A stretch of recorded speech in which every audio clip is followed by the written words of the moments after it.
The phone rang at midnight, and Daniel almost let it go to voicemail. He was staring at spreadsheets on his laptop, numbers that meant nothing to anyone but him, when the screen lit up with a name he had not called in days. Alina, his wife who was supposed to be asleep in the next room. He picked it up on the fourth ring, more out of habit than concern. Alina. Silence answered him, not the silence of a bad connection, but a strange, thick quiet, as if the phone had been set down on soft earth and left there. He could hear wind. He could hear leaves brushing against each other. He could hear, very faintly, something that sounded like breathing that was not his own and not hers either. Alina, where are you? Nothing. Then the line went dead. Daniel sat frozen for a moment, his heart suddenly loud in his own ears. He told himself it was nothing. A pocket call. A dropped signal. He walked down the hallway of their large, quiet house, past the photographs on the wall that he no longer really looked at, and pushed open the door to their bedroom. The bed was empty. The sheets on her side were cold. He checked the bathroom. Empty. He checked the kitchen, the living room, even the garage where her car still sat, keys hanging on the little hook by the door where she always left them. Every room he entered felt like a question he had no answer to. There was only one place left, the garden. Daniel had not walked into that garden in over a year. It sat behind their house, past the low wooden fence, half hidden by trees that had grown too tall and vines that had grown too thick. It used to be beautiful once, back when they had first moved in, back when Alina used to drag him outside on weekend mornings to help her plant flowers he could never remember the names of. Somewhere along the way, he had stopped going. Work had gotten busier. Meetings had gotten longer. The garden had become her place, not theirs, and eventually he had almost forgotten it was there at all. Now, standing at the back door in his socks, looking out at the dark shapes of overgrown bushes swaying in the wind, he felt something he had not felt in a long time. Fear. He stepped outside. The night air was cool and smelled of wet soil and crushed leaves. The moon was only a thin sliver, barely enough light to see by, but Daniel did not stop to get a flashlight. He walked forward, calling her name, his voice sounding strange and small against the size of the dark garden. Alina, Alina, are you out here? The path that used to run straight through the middle of the garden was now buried under weeds. Branches caught at his sleeves. Something rustled in the bushes to his left, and he spun toward it, heart hammering, but it was only a bird startled from its nest. He kept walking, deeper than he had gone in years. The garden seemed larger at night, larger than he remembered it being in daylight, as if it had grown while he was not paying attention, the way so many things in his life had grown or shrunk without him noticing. Then he found the old stone bench, the one Alina used to sit on for hours, reading or writing in the small leather notebook she always carried. It was still there, half swallowed by climbing vines, moss creeping up its legs. On the seat lay her house slippers, placed neatly side by side, as if she had simply stepped out of them and walked on barefoot. Daniel picked them up with shaking hands. Alina. His voice cracked on her name. He turned in a slow circle, staring into the darkness between the trees, searching for any sign of movement, any flash of her pale blue robe, any sound that was not the wind. There was nothing. Only the garden, vast and silent, holding its secrets close.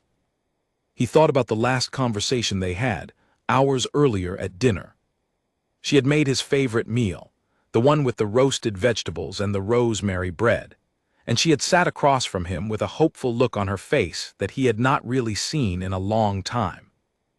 I was thinking, she had said quietly, maybe this weekend we could go somewhere, just the two of us, like we used to. He had been looking at his phone. A message from work had come in, something about a client call that needed to be moved up, and he had only half heard her. Sure, he had said, maybe. Daniel, her voice had gone soft in a way that should have warned him. You always say maybe. He had looked up then, finally, and seen something in her eyes that he chose not to name at the time. Tiredness, disappointment, something closer to grief than he wanted to admit.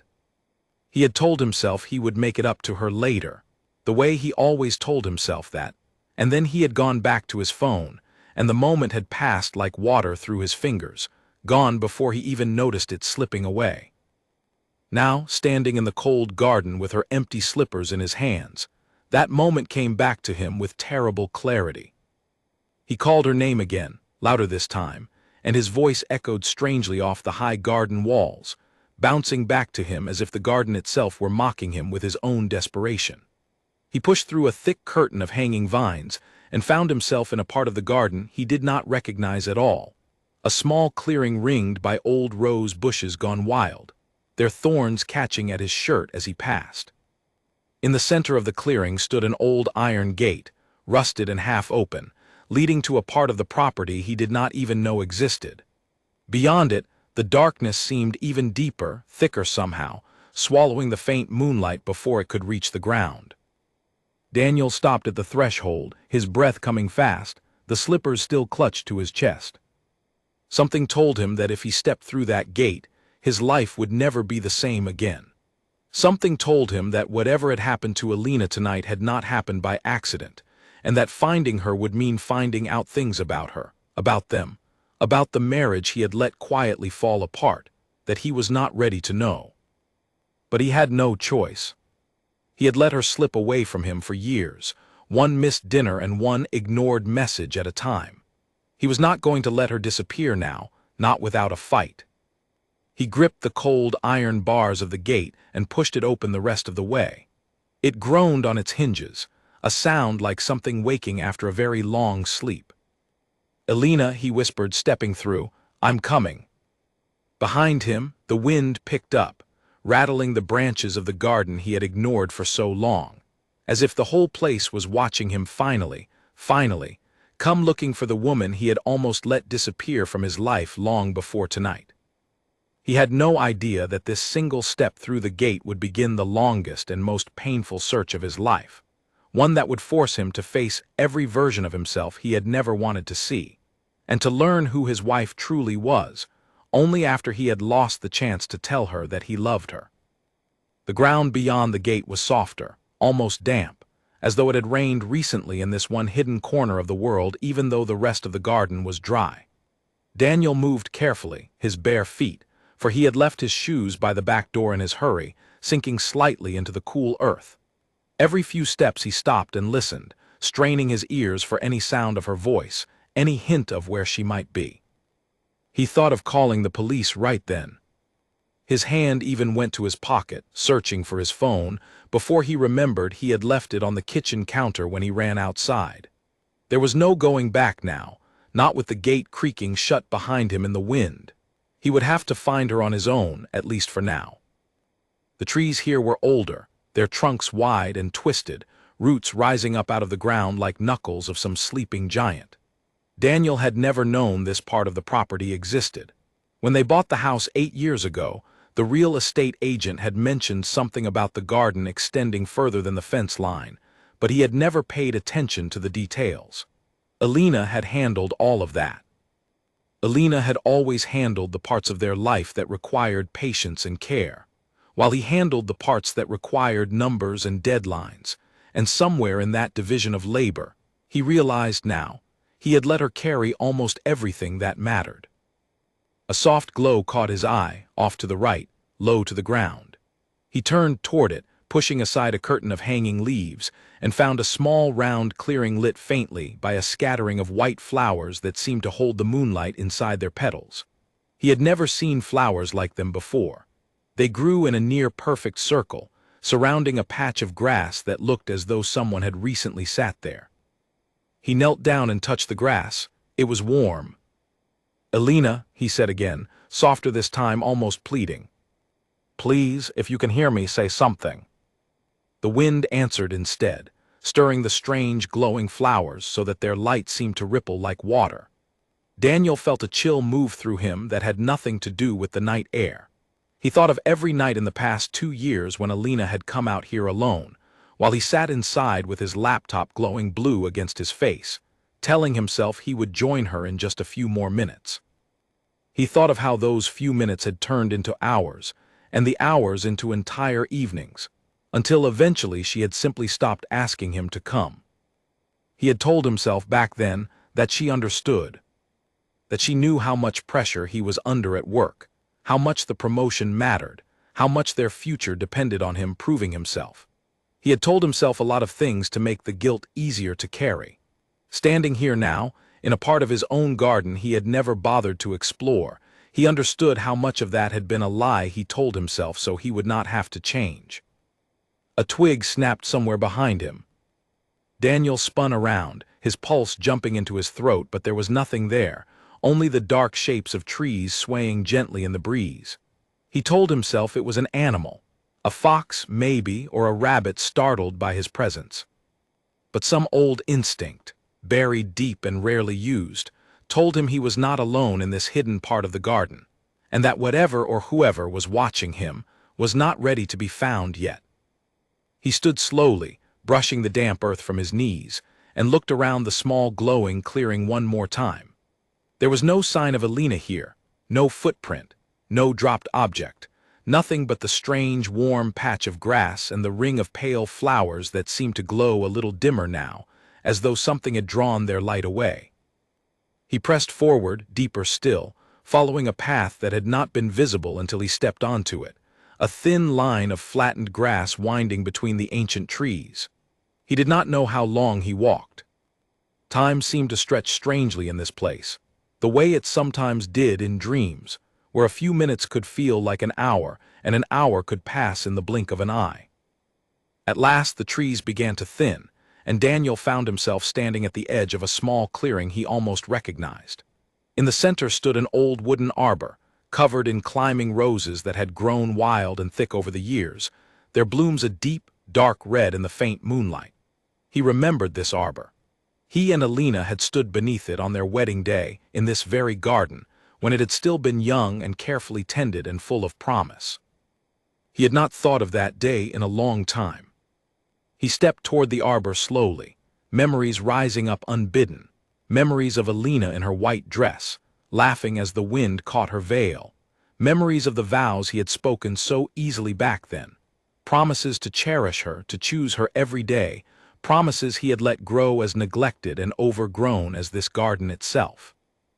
Beneath the arbor on the ground, he found something that made his blood run cold. Her small leather notebook, the one she carried everywhere, the one she wrote in every single night before bed, lay open on the grass, its pages fluttering gently in the breeze.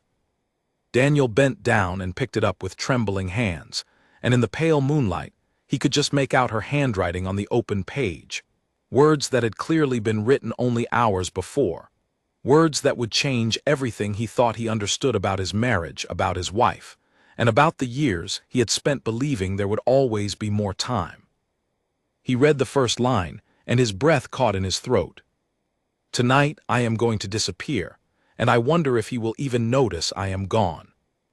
Daniel read the words again, as if reading them a second time might change what they said.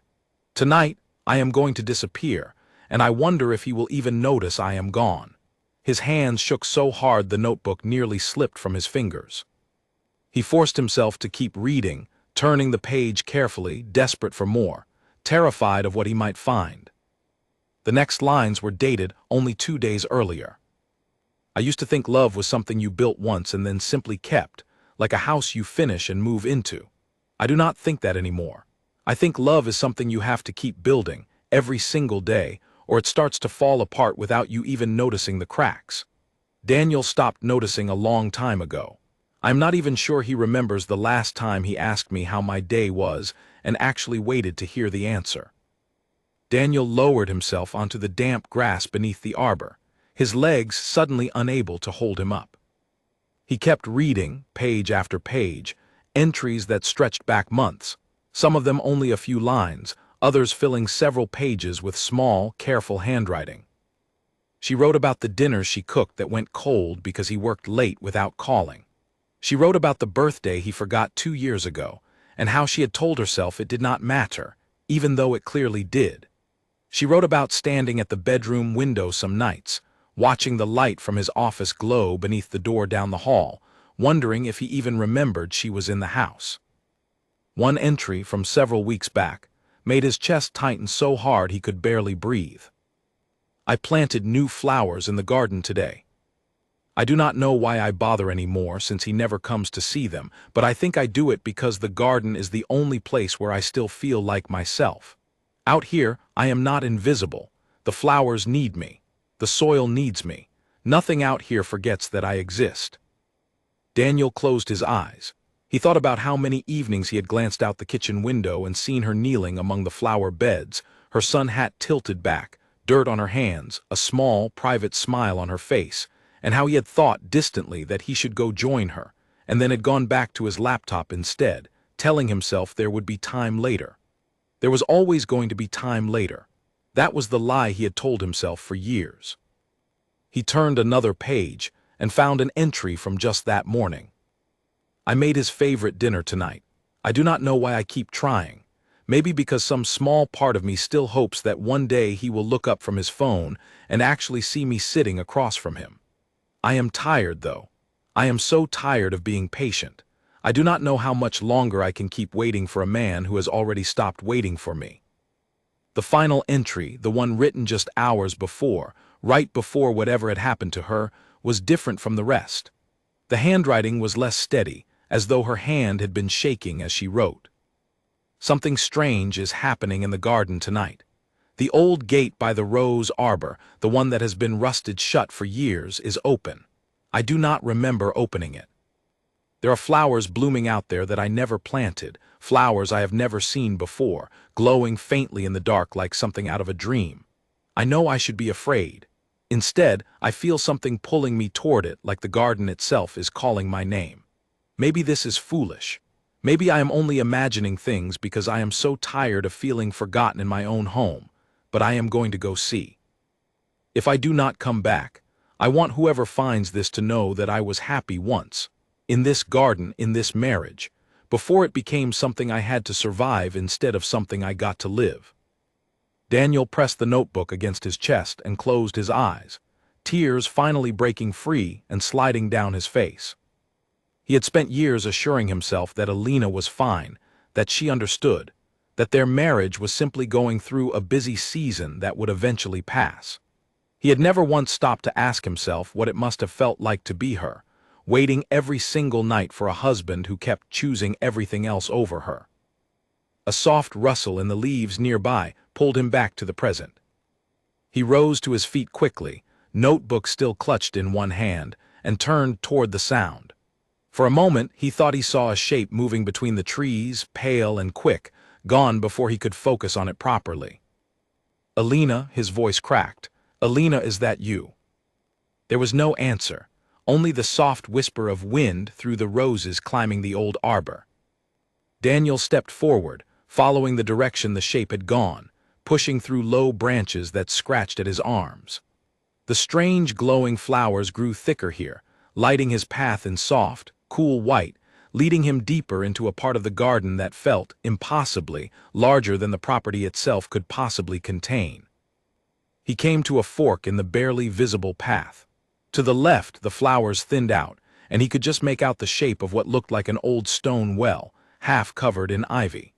To the right, the path curved upward along a gentle slope, disappearing into a thicket of trees so dense he could not see what lay beyond. Daniel hesitated only a moment before choosing the path to the well. Something about it drew his attention, an old, forgotten structure he had certainly never noticed before, not in 8 years of living on this property. As he approached, he saw that the stones around its edge were worn smooth, as if countless hands had rested there over countless years, though the well itself looked as though no one had touched it in decades. He leaned over the edge and peered down into the darkness. He could not see the bottom. Cool air rose up from below, carrying with it a strange scent, something sweet and unfamiliar, like flowers he had never smelled before mixed with the mineral smell of deep old earth. "Alina," he called down into the well, his voice bouncing off unseen walls. "Are you down there?" Silence answered him, and then, faintly, so faint he almost convinced himself he had imagined it, he heard something. A voice. Her voice, distant and strange, as though carried on wind from very far away. "Daniel." His name, spoken so softly it might have only been the sound of air moving through stone. He gripped the edge of the well until his knuckles turned white, straining to hear more, to catch any other word, any clue as to where she might actually be. But the voice, if it had been a voice at all, did not come again. He stood there for a long time, staring down into the darkness, his wife's notebook pressed against his chest, her handwriting burned into his memory. "Tonight I am going to disappear, and I wonder if he will even notice I am gone." He had noticed. He had noticed too late, but he had noticed, and now he was going to spend every remaining hour of this night, and however many nights it took after that, proving to her and to himself that he was capable of change, even if it meant tearing this entire garden apart with his bare hands to find her. He turned away from the well and looked toward the second path, the one curving up into the dense, dark thicket of trees. Somewhere up there, he felt certain, lay the answer to where his wife had gone and why. He took a steadying breath, tucked the notebook carefully into his shirt, and began to climb. Behind him, unseen, the strange white flowers surrounding the well folded their glowing petals closed, one by one, as though the garden itself had decided that whatever secret it held near that ancient stone circle was not yet ready to be found. Daniel did not look back to see it happen. He was already moving forward, driven now by something stronger than guilt, something that felt, for the first time in longer than he could remember, very much like love fighting to make up for lost time. The slope grew steeper as Daniel climbed, roots and stones catching at his bare feet, but he barely felt the pain. His mind was fixed entirely on the sound of her voice, so faint and strange, calling his name from somewhere he could not yet see. He pushed branches aside, ducked beneath low-hanging limbs, and kept climbing, driven by a fear sharper than any he had known in his adult life. Near the top of the slope, the trees opened into a small clearing bathed in pale light from the thin sliver of moon above. In the center stood a garden shed, weathered and gray, its wooden boards worn soft by decades of rain and sun. Daniel stopped short at the sight of it. He had never known this shed existed. He had lived on this property for 8 years, and somehow, impossibly, had no idea this small wooden structure was tucked away up here, half hidden by overgrown brush. He approached slowly, calling Alina's name once more, but only silence answered from within. The door was unlocked, hanging slightly open, as though someone had left in a hurry. Daniel pushed it wider and stepped inside. Moonlight fell through a small dusty window, illuminating shelves lined with clay pots, coils of garden hose, rusted tools hanging from hooks on the wall. And in the corner, a small wooden table covered with papers, photographs, and pressed flowers carefully preserved between sheets of glass. He moved closer, his heart pounding, and picked up one of the photographs. It showed Alina, younger, maybe 5 or 6 years earlier, standing in this very garden, her arms full of freshly cut flowers, her face lit up with a joy he had not seen in her for a very long time. He did not remember taking this photograph. He was not even sure he had been the one behind the camera. He set it down and picked up another, and another, each one showing a different season, a different year, always Alina, always the garden, always that same quiet joy that seemed to fade a little more with each photograph as the years passed. In the most recent ones, she was not smiling at all. She simply stood among the flowers, staring at something just outside the frame, her expression unreadable. Beneath the photographs, Daniel found a small wooden box, its lid carved with delicate flowers that matched the ones climbing the arbor below. He opened it carefully and found it filled with letters, dozens of them, some yellowed with age, others crisp and new. He recognized his own handwriting on several of the older ones, love letters he had written her early in their relationship, words he barely remembered writing, but that clearly meant enough to her that she had kept every single one. Beneath his old letters lay a stack of newer ones, and these were in her handwriting, addressed to him, though he had never received any of them. He opened the first one, hands trembling. "My dearest Daniel," it began, "I do not know if I will ever have the courage to give this to you, but I need to write it down somewhere, even if only for myself. I miss the man I married. I know he is still in there somewhere, buried under work and worry and whatever else has taken his attention away from me, and some nights I let myself believe he will find his way back to me before it is too late." Daniel sank down onto an old wooden stool, reading letter after letter. Each one a window into a heart he had failed to notice was slowly breaking. She had never sent a single one. She had kept them all here, hidden in this shed he had never known existed, in a part of the garden he had never bothered to explore, patiently hoping he would somehow find his own way back to her before she had to say any of these words to his face. He was still reading when he heard footsteps outside, quick and light, moving away from the shed.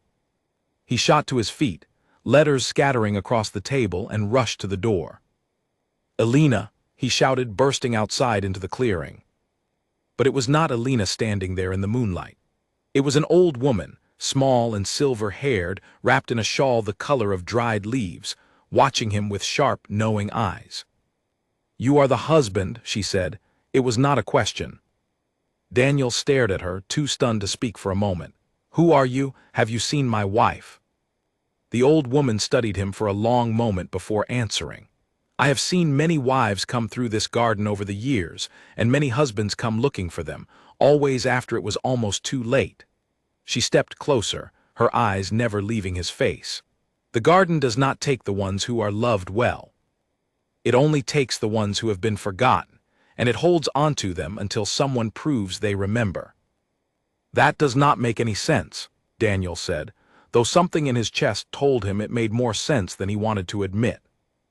"It will," the old woman said quietly, "if you are willing to remember everything you tried so hard to forget." "Who are you?" Daniel asked again, his voice quieter now, almost afraid of the answer. "My name is Margaret," the old woman said. "I have lived at the edge of this property for longer than you have owned it. Long before you and your wife ever moved in, this garden belonged to my family, and before that, to families going back further than anyone living can remember." She turned and began walking slowly toward a narrow gap in the trees. "Come. Standing here talking will not bring you any closer to finding her." Daniel hesitated only a moment before following. His bare feet ached from the rough ground, his mind spinning with everything he had read in the shed, everything Margaret had just told him, but none of that mattered compared to the need to find Alina. "Tell me what you meant," he said, catching up to her, "about the garden taking the ones who are forgotten." Margaret did not slow her pace. "This garden has always had a strange gift, or a strange curse, depending on how you choose to see it. It senses when someone feels invisible in their own life, when they have given everything to a person who has stopped truly seeing them. It offers those people a kind of shelter. A place where they can simply exist without having to fight for anyone's attention." She glanced sideways at him. "Your wife has been coming to this garden for a long time, has she not? Long before tonight." Daniel thought of every evening he had glanced out the window and seen Alina kneeling among the flowers, and how he had assumed it was simply a hobby, a pleasant way for her to pass the time while he worked. He had never once considered that she was seeking refuge from a marriage that had stopped giving her what she needed. "Yes," he admitted quietly, "she has." "Then you already understand more than you think you do." Margaret pushed aside a curtain of hanging vines, revealing a narrow footpath Daniel had not noticed before. "The garden has been calling to her for months, growing stronger each time you let her down. Tonight, it seems, she finally answered." "How do I get her back?" Margaret stopped walking and turned to face him fully for the first time. Her eyes, pale and sharp, studied him with an intensity that made him want to look away. "That depends entirely on you. The garden does not simply return what it has taken. You must prove that you deserve what you are asking for. You must walk through her memories, understand her pain, and show the garden, and more importantly show yourself, that you have truly changed. Only then will it release her." Daniel felt a chill move through him that had nothing to do with the night air. "How long do I have?" "Until sunrise," Margaret said simply. "After that, the garden's roots will grow too deep into her heart, and she will forget the life she left behind entirely. She will forget you. She will forget the good years along with the bad ones. She will become part of this place, the way others have before her, wandering these hidden paths for the rest of her days, content in a way that will break your heart to witness, because it will be a contentment built entirely on forgetting you ever existed." Daniel's stomach dropped. He glanced up at the sky, searching for any sign of how much time might have already passed, but the thick canopy of leaves overhead blocked most of his view. "Then we need to hurry." "We are not going anywhere," Margaret said, a faint smile touching her lips for the first time. "This is your journey, not mine. I can only point you toward the path. Walking it is something only you can do." She gestured toward the narrow footpath ahead, disappearing into darker trees than any Daniel had passed through yet. "Follow this path and you will find the first memory the garden wants you to face. Learn from it and you may move forward. Ignore its lesson and you will find yourself walking in circles until the sun rises and it is too late." "What kind of memory?" "You will know it when you see it," Margaret said. "Go now. Every moment you spend here talking to me is a moment your wife spends slipping further from the life she once had." Daniel did not need to be told twice. He nodded once, gratefully, and turned toward the narrow path, stepping past the old woman into the darkness beyond. Behind him, he heard her voice one last time, soft and almost gentle now. "Love her the way you should have all along, Daniel. That is the only way through." He did not look back. The path narrowed quickly, forcing him to walk sideways in places to avoid the thick tangle of thorns on either side. The strange glowing flowers reappeared here too, lighting his way in soft silver light, and he noticed now that they seemed to pulse gently, almost like a heartbeat growing brighter as he walked deeper into the trees. After what felt like a long time, though he had no way to measure it accurately, the path opened suddenly into a clearing that made him stop in his tracks. It was their old apartment. The very first place he and Alina had lived together, 8 years ago, before the house, before the garden, before everything had become complicated. He recognized the small kitchen table where they used to eat breakfast, the mismatched chairs they had found at a second-hand shop, the window with the crack in the corner that the landlord had never bothered to fix. It was all here somehow, standing impossibly in the middle of the garden, as real and solid as if he had simply walked back through time. And there, sitting at the table, was Alina, younger, happier, laughing at something he could not hear, her hair shorter than she wore it now, wearing a shirt he remembered her loving so much she wore it until it fell apart. Across from her sat a version of himself, younger too, leaning forward with his full attention on her, nothing else in the world seeming to matter to him in that moment except the woman across the table. Daniel stepped closer, transfixed. He remembered this morning. It had been a Sunday early in their marriage, and he had taken the entire day off work just to be with her, something that had felt effortless back then, something he had not had to force himself to do. They had talked for hours about nothing in particular, about everything, about the life they wanted to build together. "I want a garden someday," young Alina was saying, her eyes bright with excitement. "A real one, with roses and something that blooms in every season. So there is always something beautiful to look at no matter what time of year it is." "I'll build you one," young Daniel said, reaching across the table to take her hand. "Whatever you want, I promise." Watching this memory unfold in front of him, present day, Daniel felt something crack open in his chest. He had made that promise so easily back then, so sincerely, and somewhere along the way he had let the promise become just another thing that got pushed aside for work, for meetings, for a version of success that had cost him the very person he had wanted to build that success for in the first place. The memory flickered, like a candle catching a draft, and Daniel understood instinctively that it was about to fade. "Wait," he said, stepping forward, though he knew somehow that neither version of himself nor Alina could hear him. "I remember this. I remember promising you that." The memory did not answer, of course, but something shifted in the air around him, a subtle warmth that had not been there before, and the glowing flowers along the path seemed to brighten just slightly, as though acknowledging that he had understood something important. The kitchen table, the mismatched chairs, the two younger versions of himself and his wife, all of it dissolved slowly into mist, leaving him standing once again on the narrow garden path, alone. But the path ahead was clearer now, easier to see, as though his understanding had somehow lit the way forward. Daniel wiped at his eyes, surprised to find tears there, and pressed on, deeper into the garden, deeper into the memories he had let himself forget. Chasing the woman he was only now beginning to truly understand he had never stopped loving, even when he had failed, again and again, to show her. The path curved sharply downward now, leading him into a hollow surrounded by tall hedges shaped like walls, forming something close to a maze.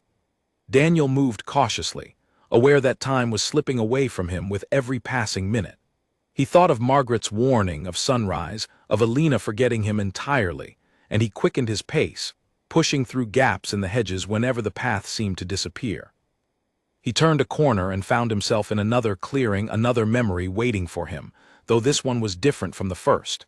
It was darker here, the air heavier, and he recognized immediately what he was looking at. Their kitchen, as it looked now in the present. Alina stood at the stove, stirring something in a pot, glancing occasionally toward the hallway as though waiting for someone to appear. Daniel felt his stomach twist. He knew this scene. This was only a few months ago. He watched himself walk into the kitchen, phone pressed to his ear, barely glancing at his wife as he passed. "Yeah, I'm still on it," he heard his own voice say into the phone. "I know the deadline moved up. I'll have it done tonight."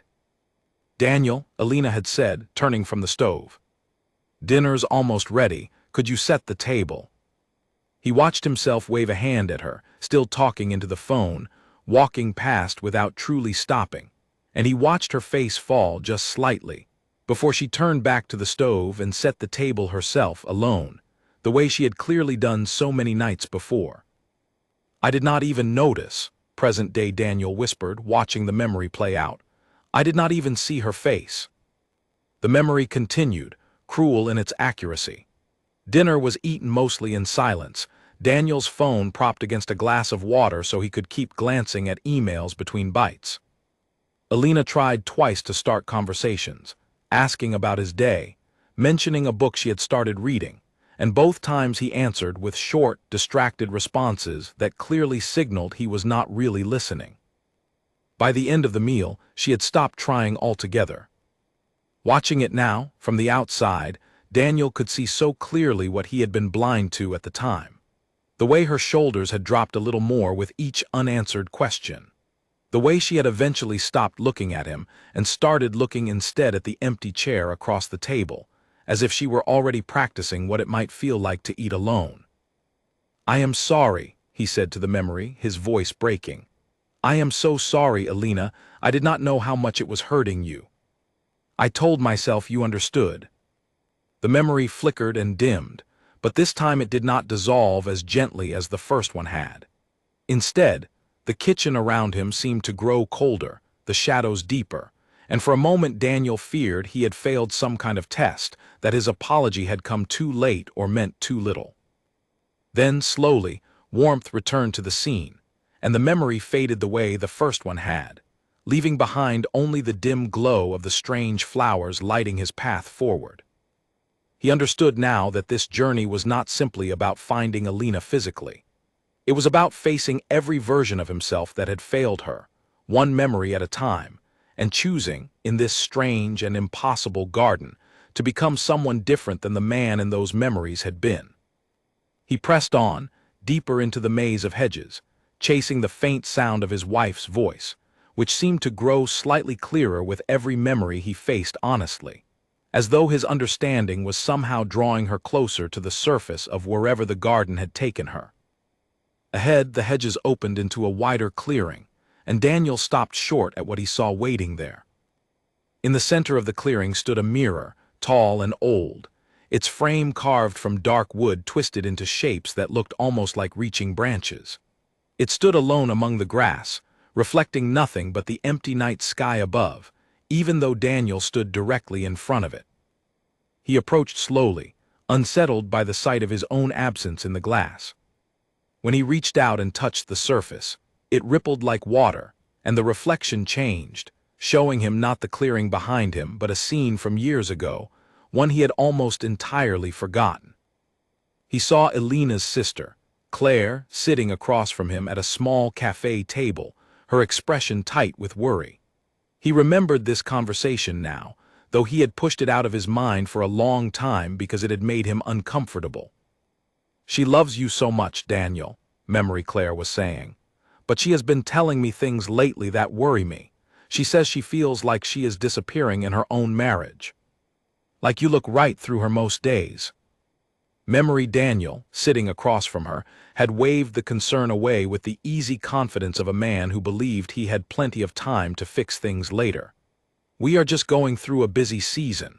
Once this project wraps up, things will settle down. I will make more time for her, I promise. You have been saying that for over a year, Claire had said quietly.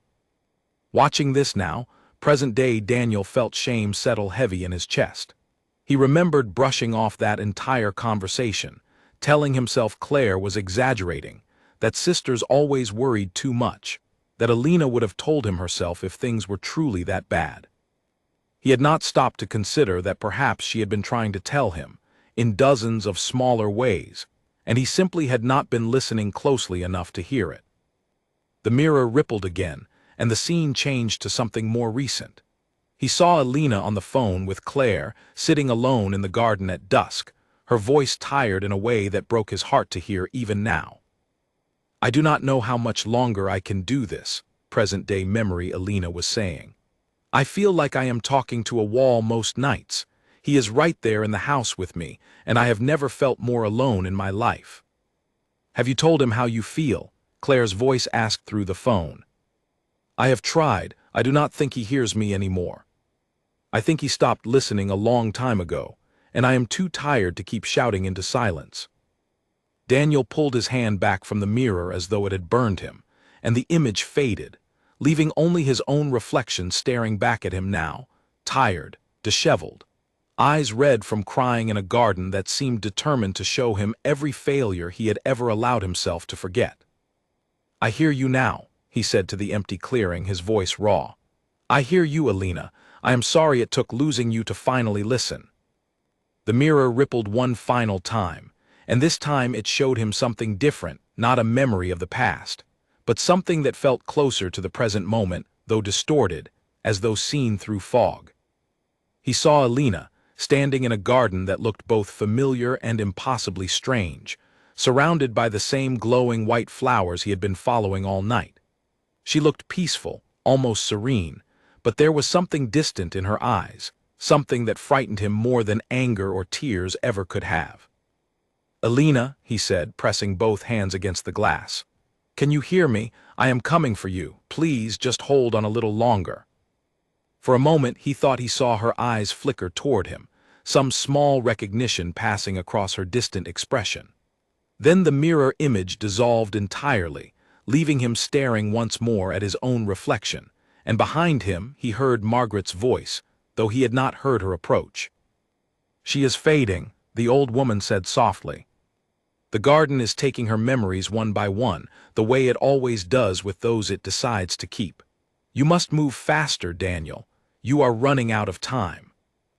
How much time do I have left? Margaret glanced upward, though the sky was invisible beneath the thick canopy. Less than you think. Come. There is one more memory you must face before you can move on, and it is the hardest one of all. Daniel followed her without hesitation, his heart pounding with a fear that had nothing to do with the strangeness of the garden anymore, and everything to do with the very real possibility that he might lose Alina forever, not to some magical force, but to years of his own neglect finally catching up with both of them. Margaret led him through a gap in the hedges Daniel had not noticed before, and the path beyond opened onto a scene that made his breath catch painfully in his throat. It was their bedroom, though rendered here in the garden's strange, dreamlike way, the walls fading into darkness at the edges as though the room existed suspended in nothing at all. Alina lay in the bed, pale and still, and Memory Daniel sat beside her, his face drawn with exhaustion. Present-day Daniel recognized this night immediately, and his stomach dropped with dread because he had spent months trying not to think about it. It had been an ordinary Tuesday, or so he had thought, until Alina collapsed in the kitchen while making tea. He remembered the terror of that moment, calling for an ambulance, the agonizing wait at the hospital while doctors ran tests. They had eventually determined it was simple exhaustion and dehydration, nothing life-threatening, and he remembered the relief that had flooded through him so completely that he had let himself move past the incident far too quickly. Watching the memory now, he saw something he had missed entirely in the moment. He saw memory Alina, once home and resting in bed, quietly crying while she thought he was asleep beside her, her shoulders shaking softly under the blankets. "I do not think anyone would notice if something happened to me," she whispered into the darkness, believing herself unheard. "Daniel barely noticed I was gone from the room until I collapsed. I wonder how much longer I have to disappear before he actually sees me." Present day Daniel felt his knees give out, and he sank to the ground in the strange, dreamlike bedroom, tears streaming freely down his face now. He remembered that night so differently. He remembered being terrified for her, remembered holding her hand at the hospital, remembered promising himself he would do better. But he had never known she felt this way, had never known how deeply invisible she had already begun to feel, even in a moment when his fear for her life should have made his love for her obvious. "I did not know," he said brokenly, to the memory, to the empty garden, to whatever force was making him witness this. "I promise you, Alina, I did not know." But he understood now, watching the memory play out, that not knowing was itself the problem. He had been so consumed by his own version of their marriage, his own assumptions about what she needed from him, that he had failed entirely to ask her, to truly listen, to notice the quiet ways she had been asking for help long before that collapse in the kitchen. The memory shifted again, moving forward through the following days. He saw himself return to work just 2 days after her hospital visit, telling himself she needed rest and space, when in reality what she had needed was him, present and attentive, asking how she was really feeling instead of assuming a few days of quiet would fix whatever had been building inside her for years. He saw Alina, alone in the house during the day, wandering slowly into the garden despite the doctor's recommendation to rest, finding comfort among the flowers that never seemed to need explaining herself, that never made her feel like a burden for simply existing. "That is when it truly began," Margaret's voice said softly from somewhere beside him, though he had not noticed her enter the memory with him. "That is when the garden first started calling to her in earnest. It sensed her loneliness, her exhaustion, her quiet decision that she would rather find peace among growing things than keep fighting to be seen by a husband too distracted to notice she was slipping away." Daniel wiped at his face, forcing himself back to his feet. "Then it is my fault, all of this. Her disappearing tonight, it started that day. And I let it happen because I was too relieved she was physically fine to notice she was falling apart in every other way." "Yes," Margaret said simply, without cruelty, only honesty. "But understanding that is exactly what the garden needs from you now. It does not want your guilt. Guilt changes nothing on its own. It wants your understanding, and more than that, it wants proof that understanding will translate into action, into a different way of loving her going forward if you are given the chance." The bedroom memory around them began to dissolve, the walls fading into mist, the bed and the figures upon it disappearing slowly until only darkness remained. When the mist cleared, Daniel found himself standing once again on the narrow garden path, Margaret beside him, the glowing flowers pulsing brighter now than they had at any point during his journey. "You are close," Margaret said, studying the flowers with something that looked almost like approval. "The garden can feel your understanding growing, but close is not enough. You must find her, and when you do, you must be ready to show her, not just tell her, that you have changed. Words will not be enough anymore. She has heard enough empty promises to last a lifetime." Daniel nodded, steeling himself for whatever came next. "Where do I go now?" Margaret pointed toward a break in the trees ahead, where the path split into 3 separate directions, each one disappearing into darkness. "One of these paths leads to her. The others lead only deeper into the garden's illusions, further from the truth, further from the woman you are trying to save. You must choose correctly, and you must choose using everything you have learned tonight about who she truly is, not who you assumed her to be." Daniel studied the 3 paths carefully, his mind racing through everything he had witnessed, every memory, every letter, every journal entry.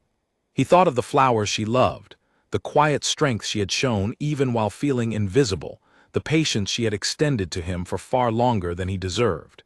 He thought of her words in the journal, about the garden being the one place she still felt like herself.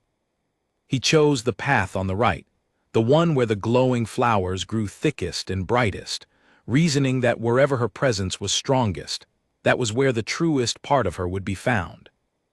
"That is the right choice," Margaret said quietly, a note of relief in her voice for the first time all night. "Go quickly now, Daniel. The sun will rise soon and you must reach her before it does." Daniel did not waste another moment.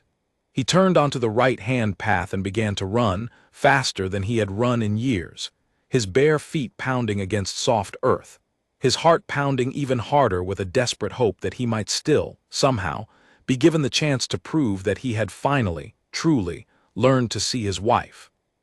The path opened at last into the largest clearing Daniel had encountered all night, a wide circle of soft grass ringed entirely by the glowing white flowers, their light so bright here that it illuminated the whole space like pale daylight.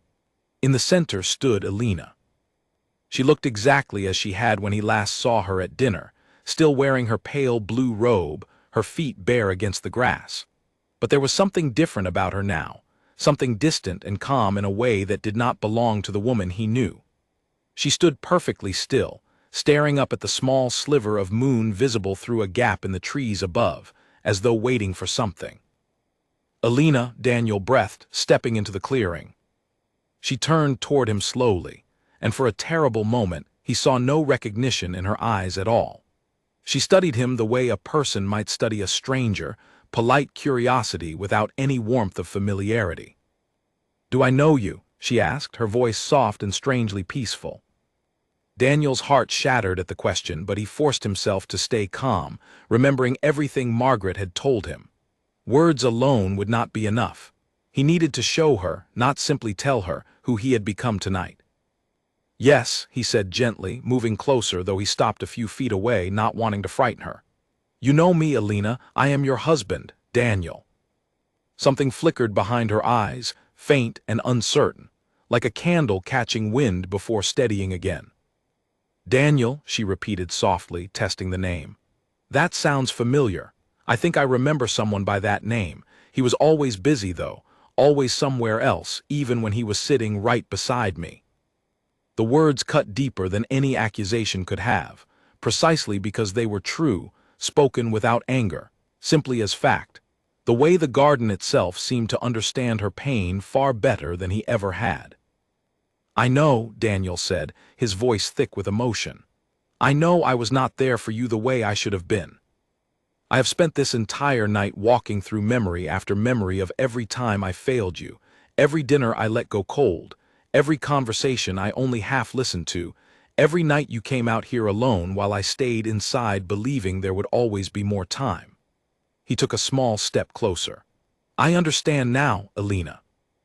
I understand what I cost you, what I cost us, and I am asking you if you can find any part of yourself that still remembers loving me, to give me the chance to prove I have changed." Alina tilted her head, studying him with that same distant curiosity, though something in her expression had softened slightly. "Prove it how? Words are easy, Daniel. I have heard so many words over the years. Promises about weekends away, about more time, about things being different once this project, or that deadline finally passed. Words stopped meaning anything to me a long time ago." "Then let me show you instead," Daniel said, and he sank to his knees in the soft grass before her, not as a performance, but because his legs simply would not hold him up any longer under the weight of everything he understood now. "I read your journal tonight, Alina. I read every letter you never sent me. I saw every memory this garden showed me, every moment I chose my phone over your face, every night you cried thinking I was asleep because you believed I would not notice either way." His voice broke. "I saw how tired you were of waiting for me, and I understand now that waiting is not something anyone should have to do forever, especially not for someone who claims to love them." Alina's eyes glistened faintly in the pale light, though her expression remained carefully guarded, as though some part of her was afraid to hope. "And what happens now? If I remember you, if I choose to go back, what changes? How do I know this is not simply another promise you will forget by next week, when work gets busy again and the garden is nothing but a strange memory you would rather not think about?" It was a fair question, and Daniel understood that everything depended on his answer. He thought carefully before speaking, wanting to offer her something more substantial than the easy assurances he had given her so many times before. "I cannot promise you perfection," he said slowly. "I cannot promise I will never make a mistake again, never get distracted, never let work take more of my attention than it should on a difficult week. But I can promise you this. I will never again let a distraction become a habit. I will never again assume that you understand my silence instead of asking you directly how you feel. I will come out here into this garden every single week, not because I have to, but because I finally understand that this place, and the person who loves it, matters more to me than any deadline ever could." He reached out slowly, offering his hand, palm up, not forcing her to take it. "I love you, Alina. I think some part of me never stopped, even during all the years I failed to show it. But I understand now that love that is not shown consistently is not really love at all, not to the person waiting to feel it. I am asking for the chance to show you, every day, for as long as you will let me." For a long moment, Alina simply stared at his outstretched hand, and Daniel held his breath, aware that the flowers around them had begun to glow slightly dimmer, as though the garden itself were watching, weighing, deciding whether his words carried enough truth to matter. Then slowly, Alina reached out and placed her hand in his. The moment their fingers touched, something shifted in the air around them, a warmth spreading outward from where their hands met, and Alina gasped softly, her eyes widening as recognition flooded back into her expression all at once. "Daniel," she said, and this time his name was spoken with all the weight of memory and feeling that had been missing before.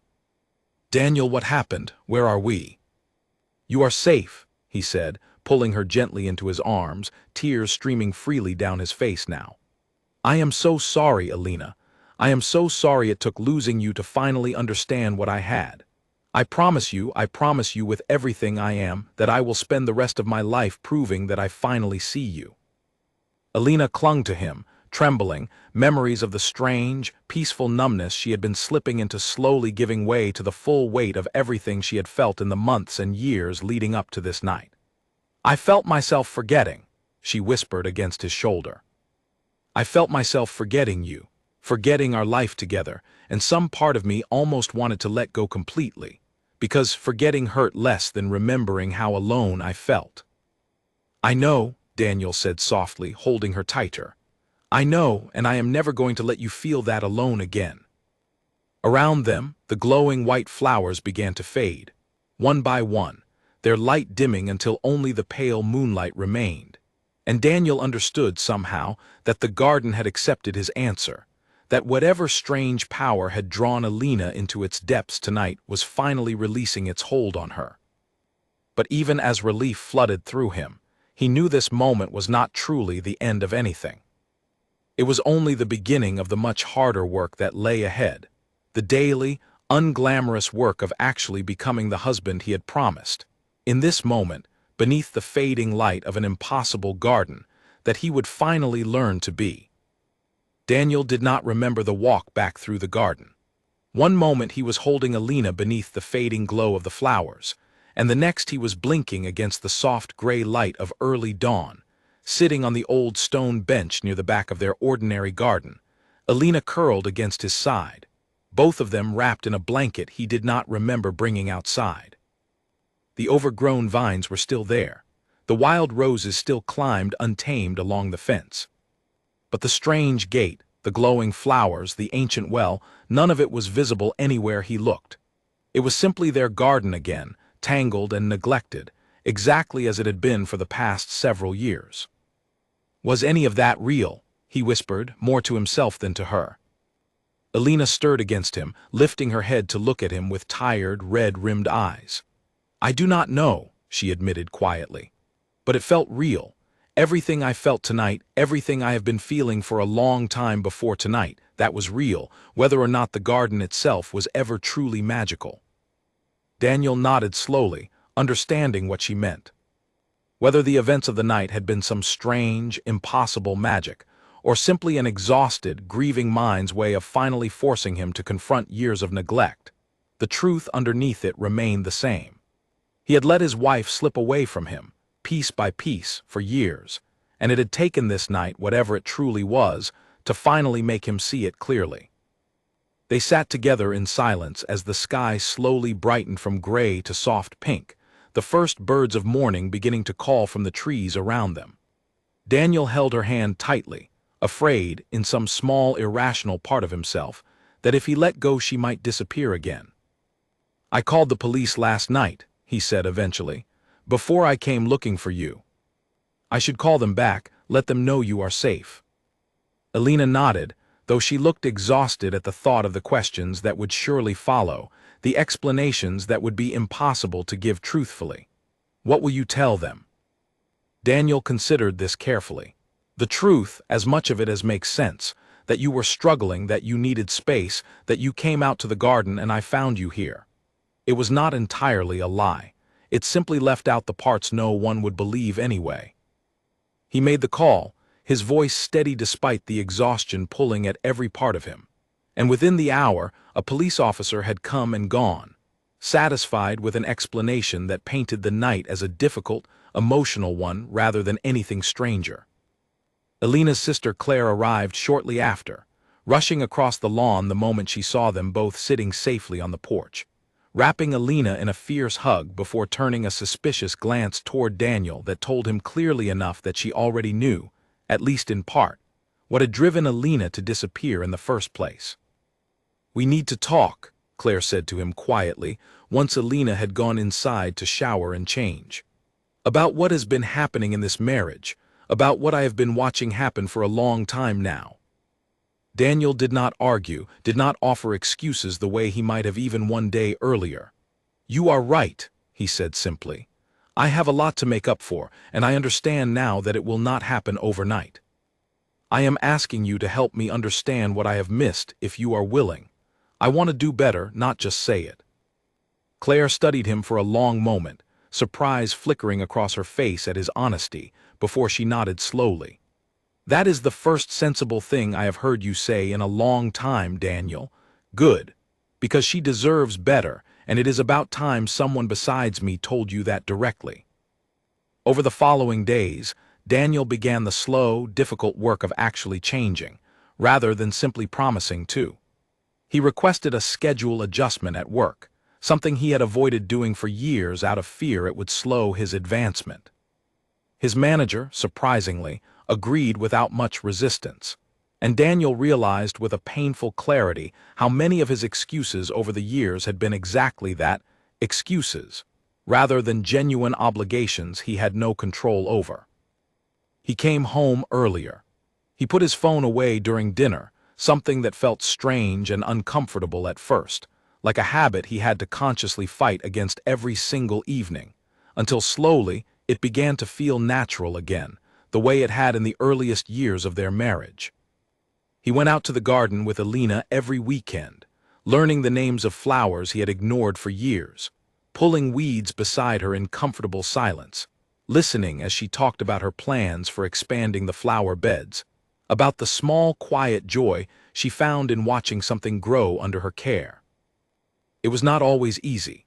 There were nights when old habits pulled at him, when the temptation to check his phone one more time or stay late at the office for one more meeting whispered at the edges of his resolve. But each time he thought of the garden, of the strange glowing flowers, of Alina's distant, unrecognizing eyes staring back at him in that impossible clearing, and the memory was enough to pull him back onto the path he had promised to walk. Alina, for her part, watched him carefully in those early weeks, cautious hope slowly replacing the guarded distance that had grown between them over the years. She did not trust the change immediately, and Daniel understood why. Trust, once broken repeatedly, does not rebuild itself in a matter of days simply because intentions have shifted. It requires proof, sustained over time, consistent enough to slowly quiet the fear that things might slip back to how they were before. One evening, several weeks after that strange, impossible night, Daniel found Alina sitting on the old stone bench in the garden, the same bench where he had found her slippers that terrible night, writing quietly in a new journal, sunlight from the late afternoon catching gold in her hair. He sat down beside her without a word, simply present, simply there, the way he had failed to be for so long. Alina glanced up at him, a small, genuine smile touching her lips, the kind of smile he had not seen from her in longer than he wanted to admit. "I am glad you are here," she said softly. "I am glad you let me stay," he answered, and meant it more deeply than he had meant almost anything in his life. Months passed, and the garden that had once been Alina's lonely refuge slowly transformed into something they shared together.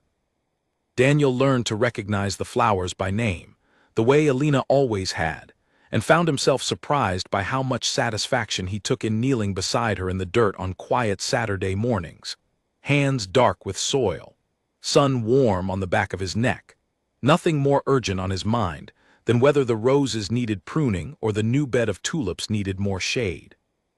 He built a new arbor near the old one, the wood fresh and pale, and together they planted climbing vines along its frame, the same variety that had grown wild around the arbor from their wedding day so many years before.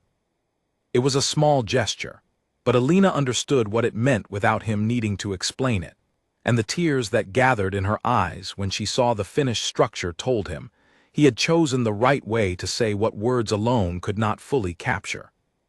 They began taking the weekend trips Alina had asked for so long ago, small getaways at first, a night in a nearby town, a weekend by the coast, nothing extravagant, simply time together, undistracted, unhurried.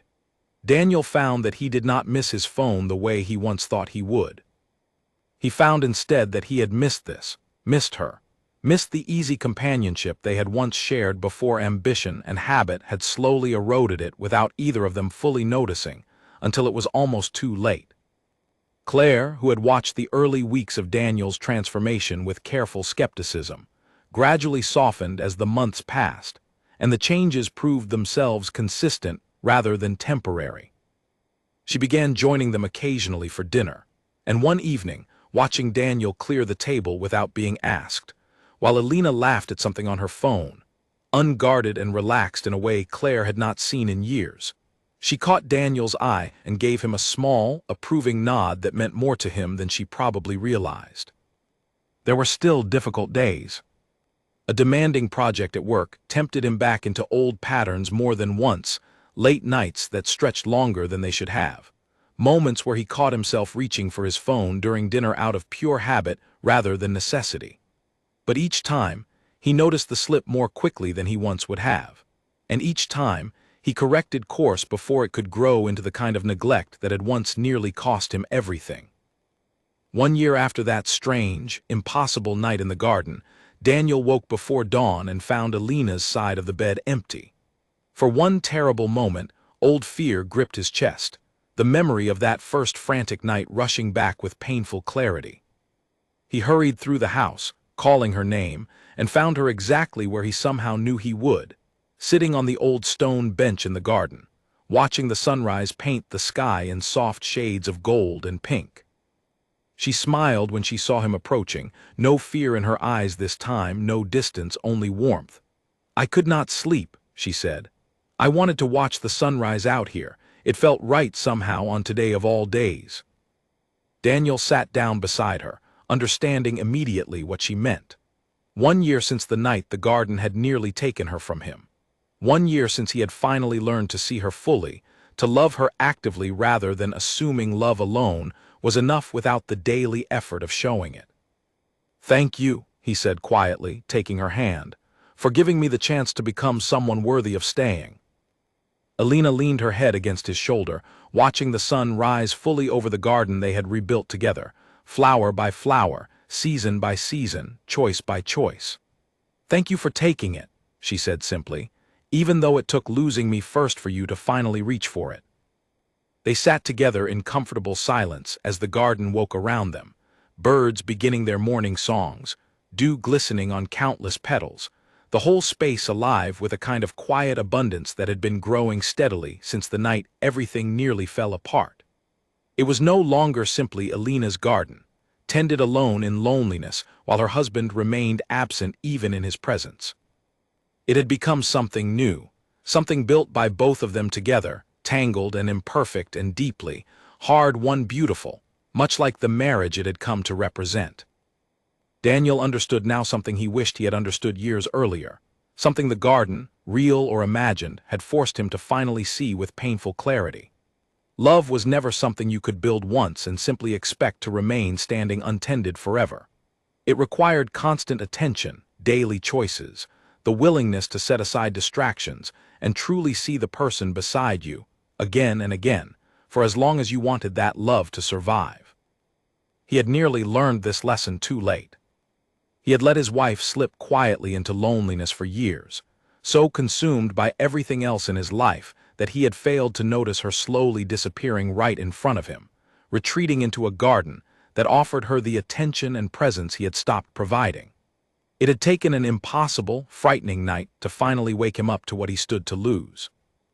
But he had woken up in time, and every day since, he had chosen, again and again, to prove that the awakening was not temporary. Sitting now in the golden morning light, his wife's hand warm in his, the garden they had rebuilt together blooming quietly around them, Daniel finally understood what it truly meant to love someone well. It meant showing up, every single day, long after the fear of losing her had faded, long after the crisis that forced the change had passed into memory. It meant choosing her over and over in ordinary moments as much as extraordinary ones, until the choosing itself became simply who he was, rather than something he had to force himself to remember. He had realized he loved her later than he should have, later than she deserved. But he had realized it, finally, fully, and he intended to spend every remaining day of his life making sure she never had to wonder again whether he truly saw her. The garden, wild and beautiful and no longer forgotten, bloomed on around them, holding within its soil the memory of everything they had almost lost, and everything they had, against all odds, found their way back to together. 3 years after that impossible night, Daniel stood in the garden again, though this time for a very different reason.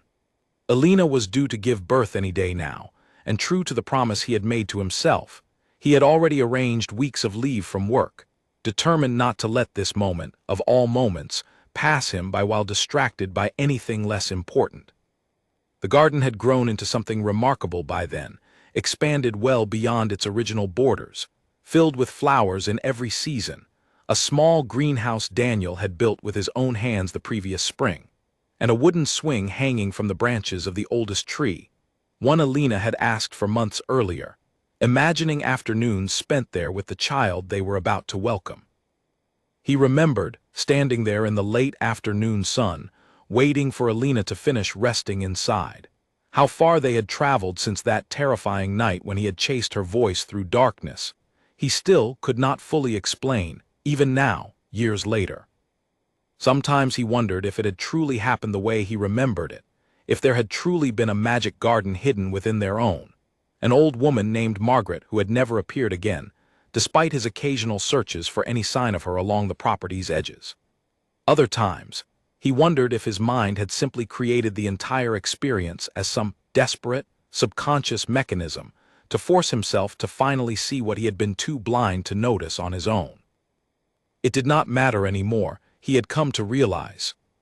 Whatever the truth of that night, the lesson had been real, and more importantly, the change it forced within him had proven real as well, tested now across years rather than mere weeks, holding steady even through difficult stretches, even through the ordinary temptations of a busy life that might once have pulled him back into old patterns of neglect.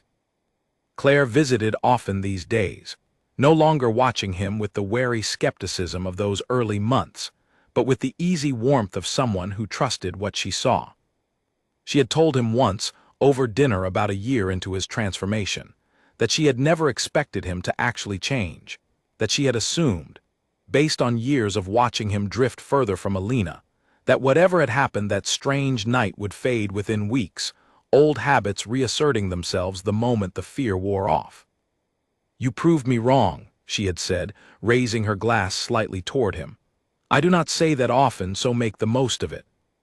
He had laughed genuinely, and felt something settle in his chest that he recognized now as pride, not the hollow pride of career achievement he had once chased so relentlessly, but something quieter and far more meaningful, the pride of becoming someone worth trusting again. The garden had become something of a gathering place over the years, not just for Daniel and Alina, but for their small circle of family and friends. They hosted dinners there in warmer months, string lights strung between the trees, laughter carrying out into the evening air in a way that Daniel found himself deeply grateful for every single time.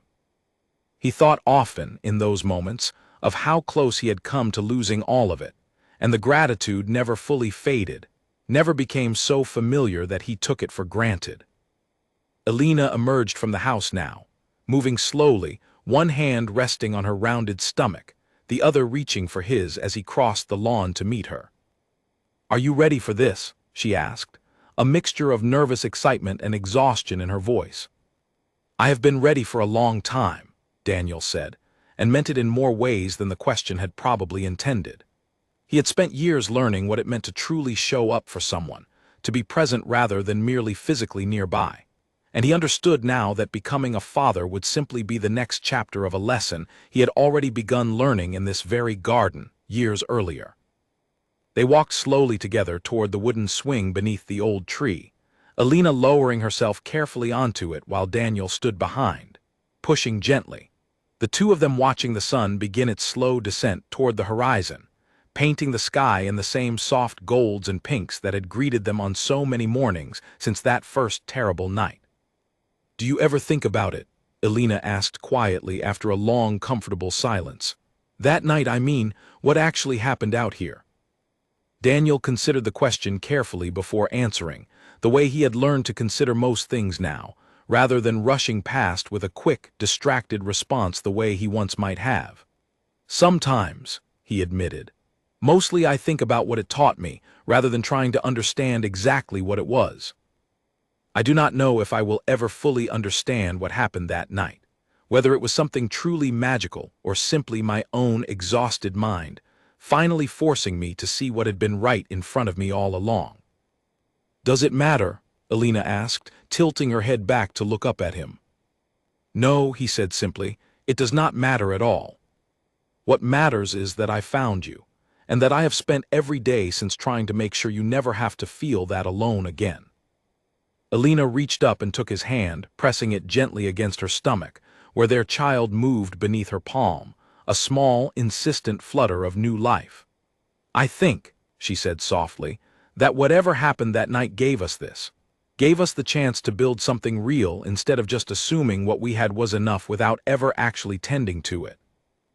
Daniel knelt beside the swing, resting his forehead gently against hers, feeling the warmth of the setting sun on his back, and the steady, hopeful rhythm of new life beneath his palm. "I love you," he said, the words simple, but carrying within them everything he had learned across the years since that impossible night. Every ordinary Tuesday he had come home early instead of staying late, every dinner eaten without the glow of a phone screen between them, every quiet weekend spent kneeling in the dirt beside her, learning to tend not just to flowers, but to the marriage that had nearly slipped through his fingers before he finally learned to hold on properly. "I love you too," Alina said, and in her voice Daniel heard none of the tired resignation that had once colored those same words in the years before everything changed. He heard instead something steady and sure, the voice of a woman who had been chosen, consistently, deliberately, for years now, rather than simply assumed to be understanding of a love that showed itself only in words and rarely in action.